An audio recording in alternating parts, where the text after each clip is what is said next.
கர்த்தருடைய பரிசுத்த நாமத்துக்கு மகிமை உண்டாவதாக. இந்த வாரமும் நம்முடைய ஆசீர்வாதத்துக்காக வேதத்தின் ஒரு பகுதியை தியானிப்போம். லூக்கா அதிகாரம் 19 வசனம் 5. இயேசு அந்த இடத்தில் வந்தபோது அண்ணாந்து பார்த்து அவனை கண்டு, சகேயுவே, நீ சீக்கிரமாய் இறங்கி வா, இன்றைக்கு நான் உன் வீட்டிலே தங்க வேண்டும் என்றார். இந்த வசனத்துல இயேசுவானவர் அந்த மனிதனை சகேயு என்று பெயர் சொல்லி அழைக்கிறார். அடுத்ததாக சொல்கிறார், நீ சீக்கிரமாய் இறங்கி வா.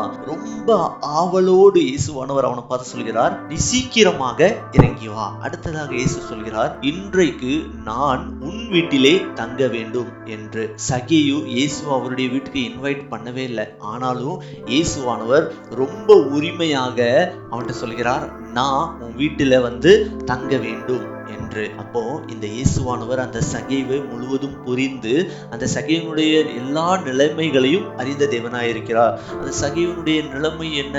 அந்த எரிகோ ஜனங்கள் சகேயு ஒரு பாவியான மனுஷன், சகேயு ஒரு தவறான மனுஷன் என்று அந்த சகேயுவுக்கு கிட்ட நெருங்காம தூரமாய் வாழ்ந்து கொண்டு இருக்கிறாங்க.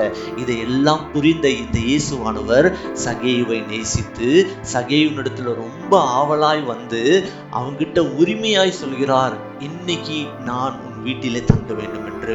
அநேக நேரங்கள், சூழ்நிலைகள், அநேக மனிதர்கள் நம்மை புரிந்து கொள்ள முடியாத சூழ்நிலைகள் உண்டாகலாம். ஆனா இந்த இயேசுவானவர் நம்மை முழுவதும் புரிந்து அறிந்த தேவனா இருக்கிறார். நாம் என்ன செய்ய வேண்டும்? அந்த தேவ சமூகத்துல, அந்த இயேசுவினிடத்துல நம்மை ஒப்பு கொடுத்து நாம் எல்லாவற்றையும் ஜெபத்தினால அவருக்கு தெரியப்படுத்த வேண்டியது அவசியமாயிருக்கிறது. அந்த தேவன் நம்மை ரொம்பவும் நேசிக்கிற தேவனாய் இருக்கிறபடியினால் நிச்சயமாகவே அவர் நம்மேல் அன்பு கூர்ந்து நம்மிடத்தில் ஆவலாய் நம்மிடத்தில் உரிமை பாராட்டுகிறவராய் இருப்பார். இதை நாம் தியானிப்போம், அவரோடு இன்னும் நாம் ஐக்கியப்படுவோம். நிச்சயம் அந்த தேவன் நம்மை ஆசீர்வதிப்பார். இது நமக்கு ஆசீர்வாதமாய் இருக்குமே, ஆனால் இதை மற்றவர்களோடும் பகிர்ந்து கொள்வோம்.